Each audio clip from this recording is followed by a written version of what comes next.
If you're in business, you probably have a website, but can your site handle your growth? How many visitors before your site slows down or crashes? What about storage and data security? From web hosting to virtual servers, Pair Networks provides the online infrastructure you need to start, grow, and flourish. When it comes to security and updates, don't worry, we've got you covered. Our 24/7 US-based customer support is the best in the industry. No frustrating chatbots or sitting on hold for hours. Check out pair.com today to learn more. That's PAIR.com. Welcome to Radical Personal Finance, a show dedicated to providing you with the knowledge, skills, insight, and encouragement you need to live a rich and meaningful life now while building a plan for financial freedom in 10 years or less. My name is Joshua Sheets. Today, I want to continue talking about some of the fallout from the Russian invasion of Ukraine. And specifically, I want to talk about some things that could happen, potentialities, in the coming days and weeks. If you will think about some of these things, you may succeed in considering you may succeed in making good plans to prepare for them, if they did happen, to protect yourself and your family from anything that could potentially happen. For context, today is Thursday, February 24, 2022. And in the last 18 hours, Russia has invaded Ukraine. And due to the extent of the invasion is quite significant. Situation on the ground is very serious. You have Russian troops coming in by all methods. You have the Ukrainian government has declared certainly, of course, a massive national emergency. But more than that, they have gone to a system of martial law. They are on an absolute wartime footing at this point in time. Even to the point where they are opening up military armories and passing out weapons. Reportedly, they passed out 10,000 weapons in the central city of Kyiv, the capital city of Kyiv, 10,000 weapons to basically any person who will come and wield those weapons. I've been trying to confirm this. I think it seems the case. But at this point in time, any men of military age are not allowed to leave Ukraine. The Ukrainian parliament has imposed a national state of emergency, and they have announced compulsory military service for all men of fighting age. And this is even to the point where I have obtained reports. And again, I'm not a verified journalist. This is just Joshua's web snooping and looking around. But even reports that the surrounding nations, such as Poland, they are not letting fleeing males enter the nation of Poland. So on the Polish border, they have been accepting Ukrainian refugees, people fleeing Ukraine, but now they're not even letting Ukrainian men enter the border out of respect for the Ukrainian government's forced conscription. So it's an incredibly serious time. You have a dictator with tremendous force who has made decisions to take things to a very, very high level. And of course, as always, it's a real mixture. One of the amazing things about the modern era is you can watch online if you're a decent OSINT enthusiast or if you're a decent web snooper, you can find lots of on-the-ground reporting. And you can see that there are many areas of intense problems, but on the whole, it's kind of peaceful in terms of many streets. It's not like it looks like everyone is facing trials all at once. It's just in isolated areas as the invaders spread across the country. But certainly the scenes are quite shocking. I think one of the most shocking things and sobering is see the Ukrainian people taking shelter in their underground stations, stretching out and sleeping in the underground stations for fear of aerial bombardment. And of course, it harkens back to the images that we know so well from the people sleeping in the London Underground during the aerial bombardments in World War II, and et cetera. And so a very serious situation. If you're on the ground in Ukraine, my thoughts are with you, and I pray that you would be protected and know great courage as you confront those who are invading your land. If you're on the ground in Russia, there's a whole different set of situations that you are facing. Right, there are thousands of Russians protesting the war in public squares. and as is always the case in a tyrannical society like Russia, you have the police sitting there shuffling them off, arresting hundreds and hundreds of protesters for voicing their opinion in the streets of Russia. And so it's a serious situation all over. And today, President Biden in the United States announced wide-ranging sanctions, freezing of assets of U.S. banks, freezing of assets of freezing the assets of Russian banks held in the United States, freezing the assets of various powerful and notable Russian citizens, widespread sanctions on the nation of Russia. Now, the question is, what happens from here? And of course, we don't know. We're all guessing. There's a major difference today from 48 hours ago. 48 hours ago, the U.S. Administration, U.S. intelligence agencies were warning of an almost certain invasion of Russia, and there were many who were quite skeptical of that. Well, now everything is different. And so the question is, what happens from here? Where do you go from here? The international outcry against President Putin and his actions has been significant, and so we can expect quite significant response. But it would seem foolish to me to think that President Putin has not anticipated the response. The response that has happened so far is about what you would predict, right? The economic sanctions are the favorite and most commonly used tool of international sanctionary, I can't say diplomacy, but international actions. When you have a large and powerful countries who don't wish to commit their soldiers and armed forces to actual war, and don't want to engage in even necessarily virtual war, whether it's lobbing missiles or doing aerial bombardments or engaging in cyber warfare, you don't want to, then they use sanctions. But sanctions certainly seem to have quite limited effects. And it would seem to me that President Putin has spent the last years working very diligently to build up the economic self-sufficiency of his nation, pay down national debt, improve the situation so that they would not be as affected by sanctions, and also sought to form alliances. I think perhaps most interestingly or worriedly, most notably, perhaps with the nation of China. At this point in time, I have a couple of serious concerns of things that could happen. Notwithstanding the serious situation that the Ukrainian and Russian people are in, those of us who are physically more distant, I think we also have our own concerns. First, there's going to be a significant disruption in markets, and I think the most important disruptions will come in the energy markets. I think you can expect and should expect a significant rise in energy prices. Now, I'm not competent to elucidate exactly the play-by-play moves that are likely to come. One of the interesting pieces of bargaining power that President Putin has is the control over gas supplies to much of Europe. And so while there is some maneuvering at the edges, much of Europe is exceedingly dependent upon Russian gas supplies. If you are in Russia, you should be significantly, if you're in Europe, you should be significantly concerned about that and how that may impact your life. So to the extent, you should consider, of course, electricity prices, fuel prices, etc.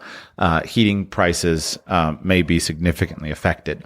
And that should factor into your thoughts in terms of your personal finances and or your investment decisions. The energy situation in the United States is very concerning because over the last couple of years, major domestic supplies of energy have been shuttered and turned off. You had the cancellation of the Keystone Pipeline project that would have brought a tremendous amount of energy into the United States from our stable northern neighbor. But what is concerning to me is not just the standard market disruptions, but the potential for things to escalate to the scale of cyber warfare. I want to be cautious and not overstate things, but I think the most important and compelling story of the last year was the Colonial Pipeline hack in the United States that resulted in widespread fuel shortages, major disruptions in many places in the United States. And again, widespread fuel shortages to the point where many gas stations are simply not prepared. And I think the biggest weakness that you have in many of our nations is our dependence on certainly electricity, but properly, you have our dependence upon modern information technology. And it would seem to me that we're pretty well behind the curve in terms of protecting these technologies from external attack. Originally, when the technology was invented, it was invented for utilitarian purposes. It was not invented and planned that it would somehow be a secure utility protected from modern threats. Let me give a metaphor example, then some practical examples. If you think about something like email, people are often concerned about the security of email, rightly so. So you have conversations about things like encryption. How do you encrypt your emails for privacy? How do you hold your emails as encrypted? How do you make email secure? And there are certain ways to improve the security of email. But at its core, the fundamental flaw in a security analysis of email is that email was never designed to be secure. By its very nature, the way that the system uses headers and header information to process messages and send them from the sender to the recipient, it was designed to be an open and semi-public form of communication. And so you can come along and you can encrypt certain things. You can make certain tweaks to improve the security of email. But at its core, email is fundamentally unsecure because it was never designed with security in mind. This is why if you are concerned about security and you move from email to something like a modern secure messaging app, you automatically have a significant upgrade in security because these new messaging applications were designed with security in mind. And so they're substantially more secure. They protect the metadata. They have more protection around concealing the identities of the people communicating, in addition to actually securing the message itself. Now let's go to the world that we live in. Something like the electrical grids upon which we are so dependent for our modern lifestyle.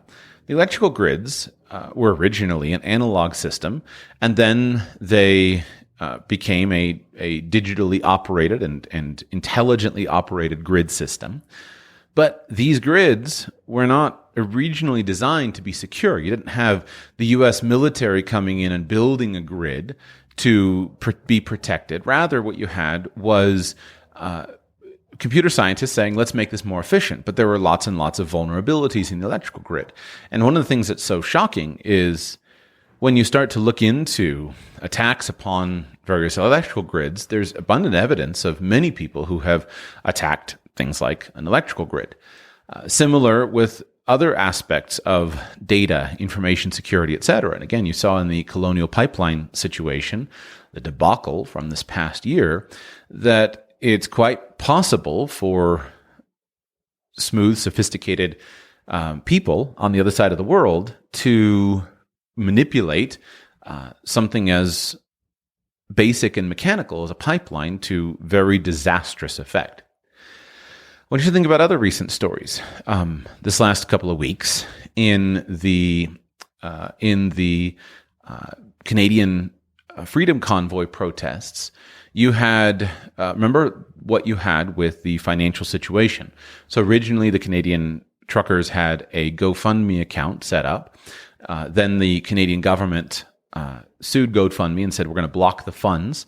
GoFundMe said, all right, well, we're going to give some of the money back, and then the money doesn't go back. The money's not claimed. We're going to return our people's donations if they claimed them, and then the money that's not claimed, we're going to send it on to some not-for-profit entities. And everybody made a ruckus. A few hours later, they said, we're going to send the information back. But the important point, send the money back, and then they refunded everybody's donations. The important thing here, though, is what happened next. Next, the site Give, Send, Go, which bills itself as an alternative, Christian-oriented collection site for fundraisers, said, well, we'll step up and we'll protect the truckers. And so they started raising money for the truckers, saying, we're not going to we're not going to buckle our knees like GoFundMe did in face of government control. Well, some, I don't know who, but some hackers took on GiveSendGo. And they succeeded in a couple of things. Number one, they scraped all of the data from those who contributed to the GiveSendGo campaign. And they started publishing that hacked, scraped data online. The second thing they did was they took the website down and they replaced it with their own messages, rather crude messages saying, why are you doing this? And so they showed their power over the GiveSendGo website. That data that they scraped and then published was then used and is being used as a major point of division and controversy within primarily Canadian communities, and then also other communities around the world as well. Journalists started going through that data, and they started studying who is involved in that data, what are the names that are there? What are the domain names of the email addresses? There are various staffers filed because they made their contribution to GiveSendGo using their corporate email address. Companies are being asked. Journalists are emailing people saying, hey, there's somebody with your name and your email address made a $40 donation to the Freedom Convoy campaign in Canada, which is now, of course, billed as an insurrection in the Canadian system. And so people trying to throw over the government, what do you have to say for yourself? And then what has also happened is that information has been used and spread still farther. So there have been reports of people taking those names and addresses of the people making the donations, and they're printing them out on basically shame lists, printing them on a paper, and putting them on the front doors of their building, saying, you should know your neighbors. Here are the 15 people in our building that contributed to the occupation of Ottawa 2022. And here are their names, here are their contribution amounts, etc. Know your neighbors. And so this information is being used to sow significant levels of distrust and disharmony in what was formerly a country where you had a pretty peaceful, harmonious relationship among its citizens. Those are a couple of stories of relatively isolated events. Now, when you think about somebody or a military empire with far more resources than those particular events, you're not dealing with something small.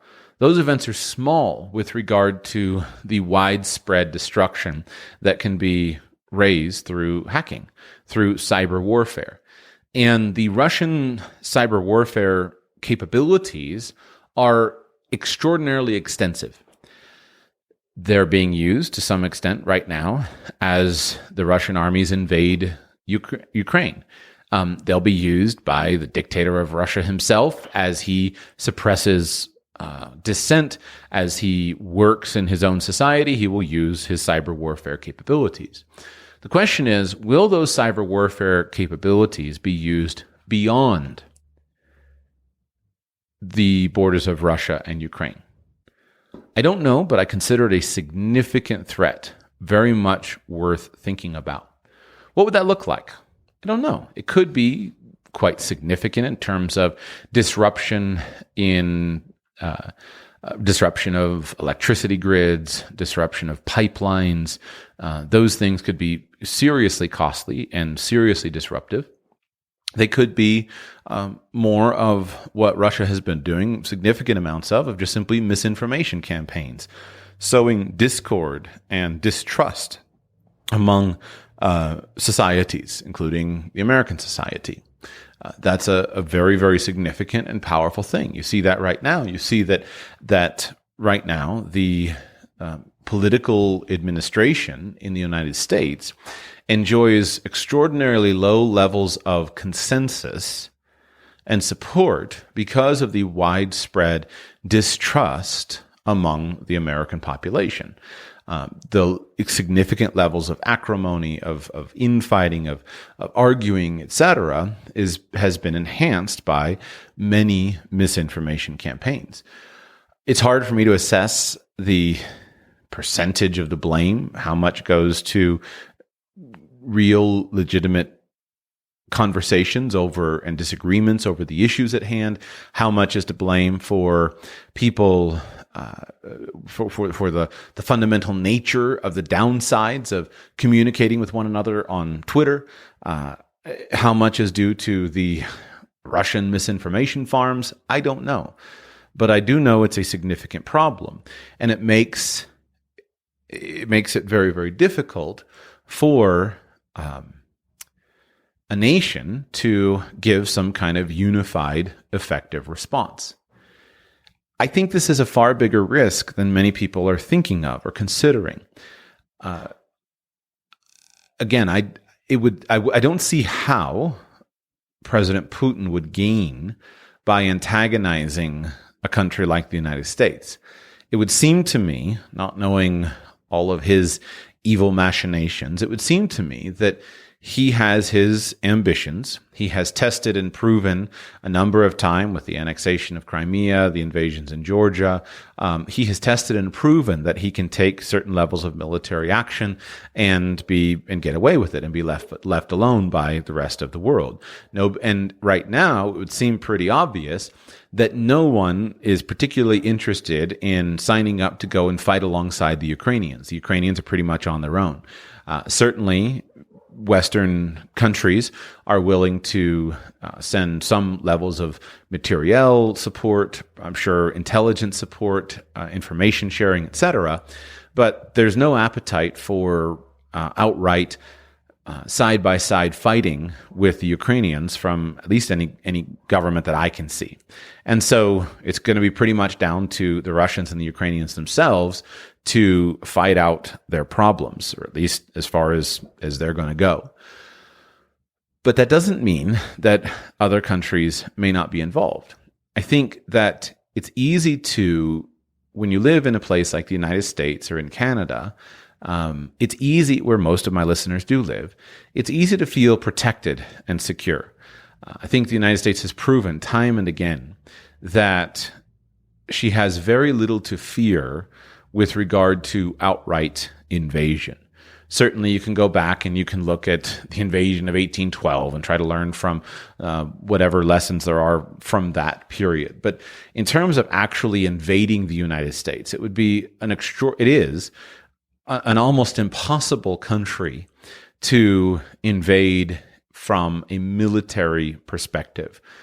What are the reasons for that? Well, number one, of course, the nation is massive and has the world's largest military spending. And that military spending has created a very, very significant level of military infrastructure. It's my opinion that the U.S. military is actually quite weak, both on a relative basis and on an absolute basis. What I mean is it's much weaker today than it was a decade ago or a couple decades ago, for reasons of lack of investment, lack of intelligent leadership, and also just distraction from the core of the mission. It would seem to me, not being a military guy, that the military itself is quite weak. And then also just in terms of the results, what's actually happened. To me, it seems obvious that the U.S. military hasn't won a war since World War II. And there's been a successful campaign that we all point to of Desert Storm. And then it turned out that wasn't as successful long-term as anybody thought. And so when you actually look at the results are not good. But I think that where all of the biting would be about U.S. involvement in foreign wars, if somebody ever actually invaded the country, that would instantly unite virtually all Americans. Because at its core, even though the American culture is one that thrives on argument, dissent, debate, fighting, etc., it's a very violent culture. It's something where there would be an incredible unification. And due to the strong military, due to the strong militia, and I mean that in the informal sense, meaning that all adults are part of the militia in terms of the local people, due to the widespread levels of gun ownership in the United States, right? The Ukrainian government is handing out 10,000 rifles to anybody in Kyiv. Well, I don't know what 10,000 rifles is going to do in a city of millions and millions of people, in a nation of tens of millions of people. But it's a good start. Well, in the United States, every third person has a gun collection that can arm all of their neighbors. And so in terms of defense, I don't think you would ever have any kind of military defense. Traditionally, that's why the United States has been so concerned about intercontinental ballistic missiles, about nuclear threats, etc. But I think in the modern age, the bigger threat is cyber warfare.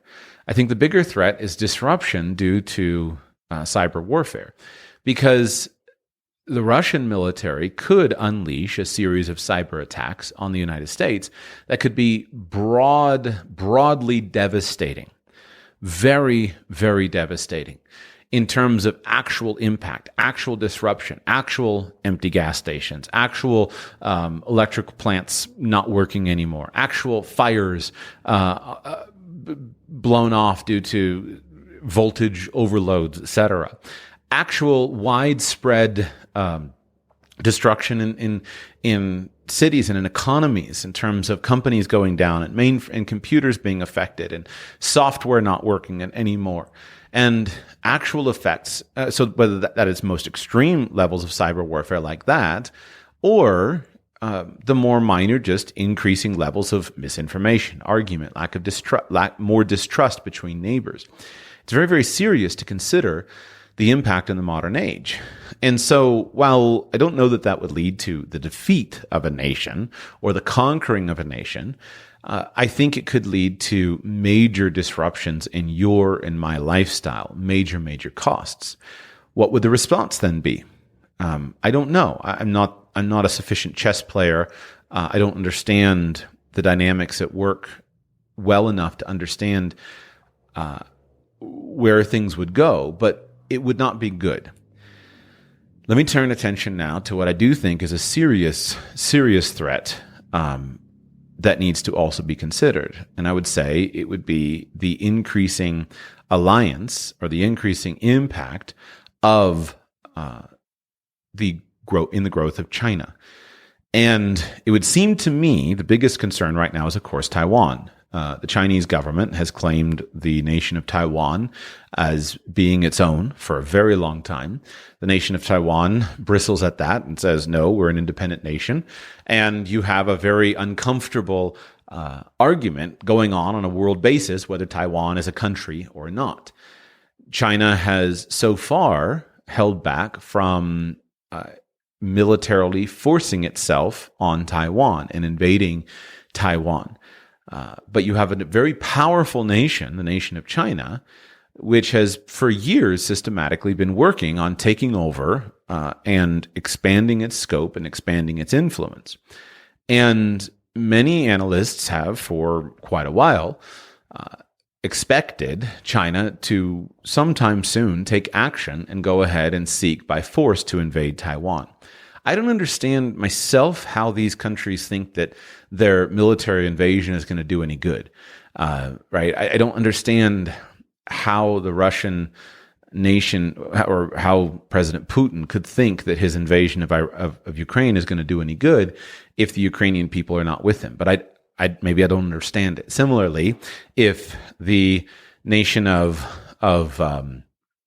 the nation of Taiwan wants to be a separate and independent nation, I don't understand how it would do the Chinese government any good to think that they could bring them in by force. But then again, throughout history, it's happened, right? It happened in the United States when you had many states seek to secede from the federal government. The federal government went after them with force, forced them to not be able to secede, and it worked. It kept the nation together. So maybe I'm naive, but I think there's a very good reason right now, if you are in Taiwan, there's very good reason right now to take a foreign vacation, to get out for a time. Now, perhaps you are committed to fighting for the independence of Taiwan and you're going to take up arms against China, that's your prerogative to do so. But if you're not going to fight and take up arms against China, this would seem like a pretty good time to consider to at least be watching sources of information very, very carefully, and even to consider taking some significant time off for a foreign vacation, or send your children and your family for some time abroad while you stay involved in your business affairs, your job, etc. But keep a close eye on your sources of information to be able to get out. Remember, in any kind of dangerous event like this, you have to get out before everyone else decides they have to get out. You could get out of Ukraine pretty easily 3 weeks ago, a month ago. You could not get out easily 2 days ago, 3 days ago, even before the invasion. And you can't get out now, right? If you're a military-aged man, they have conscripted you into the national defense. And all respect to those who serve, but I don't intend to be myself conscripted into an army. That doesn't line up with my idea of freedom, nor do I think it's a particularly useful way to die in terms of impactful as a soldier sent off to war by a president to be cannon fodder. Right? Here's a gun, go shoot. Like that's not useful service. That's cannon fodder stuff. If you're going to be involved in a resistance movement, be involved in a resistance movement, right? Don't be stuck into some military unit, at least not a conventional unit. Be a long-range sniper or a sophisticated placer of improvised explosive devices. Do something that's going to be impactful, not just conscripted with everyone else, at least in my opinion. If China starts to use this event as cover for its own actions, things could get even more significant. And that could happen very, very quickly. Whether it is an invasion of Taiwan, whether it's something else, the point is that could happen very, very quickly. So what do you do? I've laid out some of my concerns. What do you do? Well, as I see it, all of the standard advice that I have been giving for many years applies. And you have a couple of lines that you go down. Number one is you engage in basic preparedness. You make sure, in the old days, this was called civil defense. Civil defense, the concept of civil defense is, can you defend your nation can you empower civilians, non-military personnel in your nation to defend themselves effectively against foreign invasion? That was the classic concept of civil defense. A few years ago, I heard an interview with a British historian, who was analyzing the effectiveness of the British civil defense programs. And I wish I could lay my hands on it for the facts and figures, but it was resoundingly effective. And so what was the basic concept of civil defense? Part of it was equipping people to be independent. Of course, part of it was actual protection, building fallout shelters, having community shelters, having community air raid drills, and then providing for the storage of supplies and defenses of the local community. So today, we don't usually talk about this in the terms of civil defense. These are not words that we use much. We talk about it in terms of prepping or preparedness. But all of the basics still exist. The basics of making sure you have supplies of food, supplies of water, supplies of fuel, supplies of medical supplies. And if you think about it, there's what I always refer to as the commonality of disasters, that it's the basic basic preparedness that you'd make for an event of a pandemic, some kind of significant pandemic, all the way to cyber warfare. If you imagine the electricity going off to your house for a couple of weeks, what would you need to survive that? If you imagined that there was unrest in the streets, the stores were empty for some periods of weeks, what would you need to survive that? That's the basics of home preparedness. And so you would almost certainly survive the effects of a few weeks of the stores being empty, disruptions in fuel supplies. You would survive that. It's just a matter of in what comfort, in what peace does your family survive that. And again, just to connect the dots, like how could that happen? Well, if there was some kind of cyber attack that disrupted on a broad scale the supplies of fuel, like happened with the Colonial Pipeline hack this last year, and if there were shortages of fuel, like happened this past year, such to the point that the 18-wheelers couldn't run, things would be disrupted. If that were exacerbated by some kind of wide-scale attack on telecommunications infrastructure, and there were sophisticated cyber attacks on large companies, large trucking companies, large distribution companies. Consider if the Israeli government can get a worm into the Iranian nuclear centrifuges that cause the whole thing to blow up, then I would imagine that the Russian government could pretty easily get a worm into the Walmart distribution center that wrecks their ordering system. Well, imagine what happens if ordering breaks down. I'll tell you what it happens, actually. A few days ago, I was in a local hardware store. I went into the hardware store, and the computer system was down. And so all the point of service terminals were not working. And so this particular hardware store, they had a backup plan, but everything was a mess. And they had lines of all the workers were gathered up front trying to do the work. And what they're doing is they were manually taking the SKU number from the barcode of the things that I was trying to buy, going on the company website to find the price, and then manually filling out sales tickets of that particular price, so that they could, and creating these manual order receipts for people purchasing things. But it took what is, of course, usually a quick and effective process, and it made it take 5 times as long, 6, 8 times as long as it would usually take, due to the simple fact that their system wasn't working for them to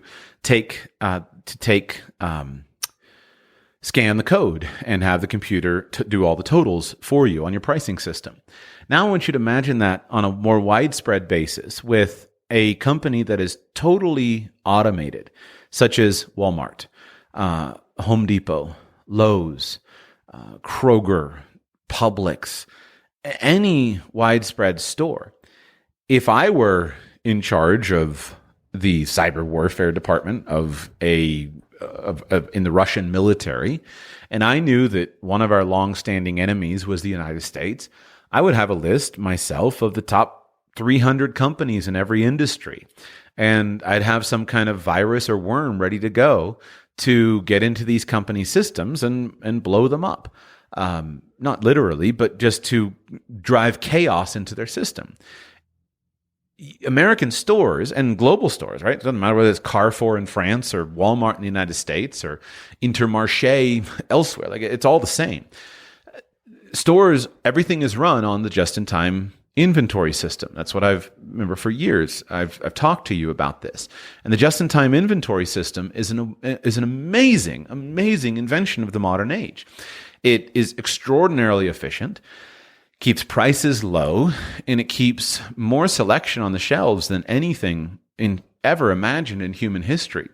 But the basic idea of the just-in-time inventory system is, as a product goes out the scanner at the front door, then it should be coming back onto the loading dock in the back door. And the companies that use this have incredibly sophisticated systems that run it. And what has happened in the modern age is it's actually gotten better than before, where companies have gotten very, very good at dealing with supply line disruptions. There have been a few empty shelves that you've seen in your local area over the past couple of years, but for the most part, they haven't been significant. And if you look at the performance of companies like H-E-B in the Southwest and in light of a hurricane, their systems are amazing. Or Costco has done a great job with it. If there's a hurricane or an event coming, they can quickly send supplies. But all of that is built upon interconnected computer data transfer, artificial intelligent analysis of that data, etc. So imagine some kind of cyber warfare attack. Imagine that the Russian military inserts a worm into the Walmart ordering system. And imagine that it has the ability just simply to disrupt disrupt that inventory system, everything could go haywire. And how quickly can you bring that stuff back online? It's not a Dark Ages kind of thing. It's not like we automatically go back to horses and buggies and single bottom plows and we're spending the next 100 years. No, but it's disruptive, potentially extremely disruptive. Again, I don't know. I don't know the extent of this, but I guarantee, if you know that the intelligence services of the world, again, the example I like to use is when they got a worm into the Iranian centrifuges and made them melt down. You know that these countries are very, very sophisticated and very good, and they have backup plans. And this cyber warfare is a powerful, powerful form of warfare that we've really not seen. We've never seen used. And yet we know that it is part of military planning. Now, again, imagine something similar happening if we brought the nation of China into it. Imagine if you had a conflict where China goes ahead and invades Taiwan, and now there is the United States is responding, supporting its ally, Taiwan, in an actual kinetic way, and it unleashes something like cyber warfare. It's a very serious threat. I don't think it's actually even most important to talk about things like the nuclear threat. I think the cyber warfare threat is significant enough. But I want you to remember, because our memories are short, I want you to remember how quickly things can go from zero to panic. Do you remember a couple of years ago, President Trump was president in the United States, and there was the banter back and forth with North Korea. And then one day, there was an alert that went out by mistake on the Hawaii emergency warning system saying, take cover, missiles inbound, something like that. I want you to remember, at no time in my life have I ever feared nuclear war. But a couple of years ago, when everyone was the big conflict between North Korea and the United States, President Trump going back and forth with President Kim Jong-un, I think Un, right? That was a serious event, and it happened quickly. And you can see just how quickly things can emerge. So I was giving you solutions. Basic preparedness comes into place, making sure that you have the ability to do without external systems of support for some weeks. A month would be ideal. Of course, you can set higher targets, 6 months, a year, it's great, but it's a significantly higher level of commitment to go to that. But if today you started to prepare for, what would you do? Basically imagine this, right? If I flip off the breaker to your house and the water supply to your house, what would you do to live for a month without going to the store? And that's prepping. That's what you basically need. So how do you provide against that? Talked quite a lot about it. Maybe do more. Used to sell a course on it. Maybe I will in the future. If you're interested, let me know. But that's preparedness. There's plenty of information out there. And so you should engage in that. You should also be prepared to go someplace safe. If ideally, you should have the ability, some kind of backup plans to go from where you are to another place that you think would be safer. This can be as simple as another town. Right now, there are certain cities in Ukraine that are being targeted. If you can get out of those cities and go to other cities that are not currently being targeted, you can improve your safety.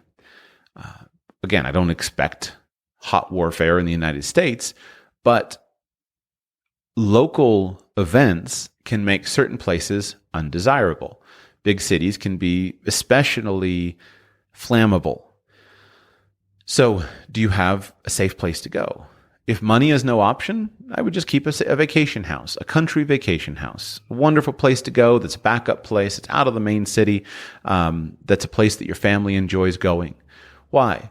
Well, again, one place can be threatened by certain events.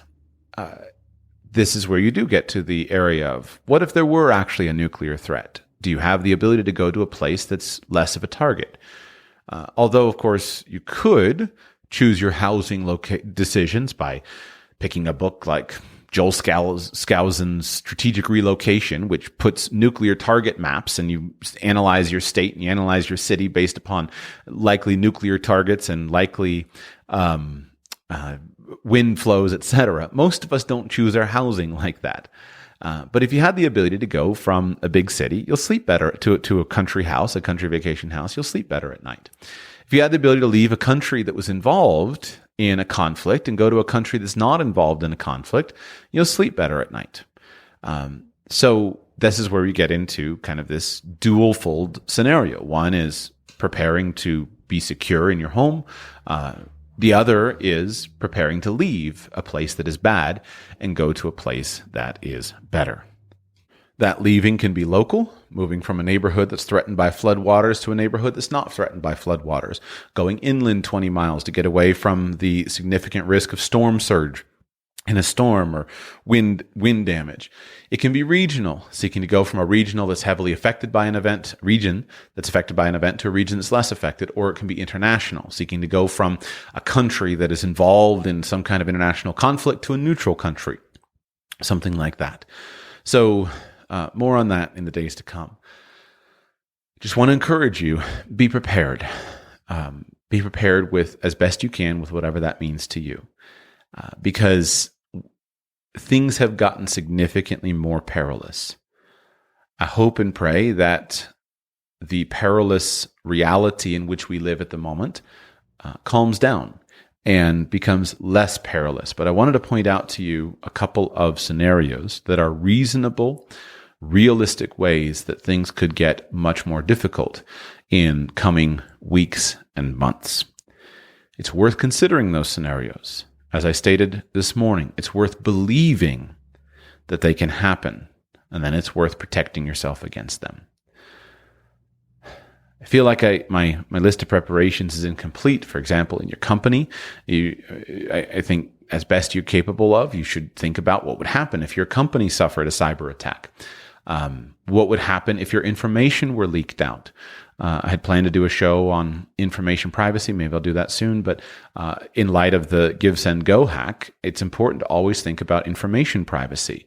If you were being targeted by a hacker who's upset with your political contributions, or if you were being targeted by a cyber warfare unit in a foreign military, what could be made to leak out from the information?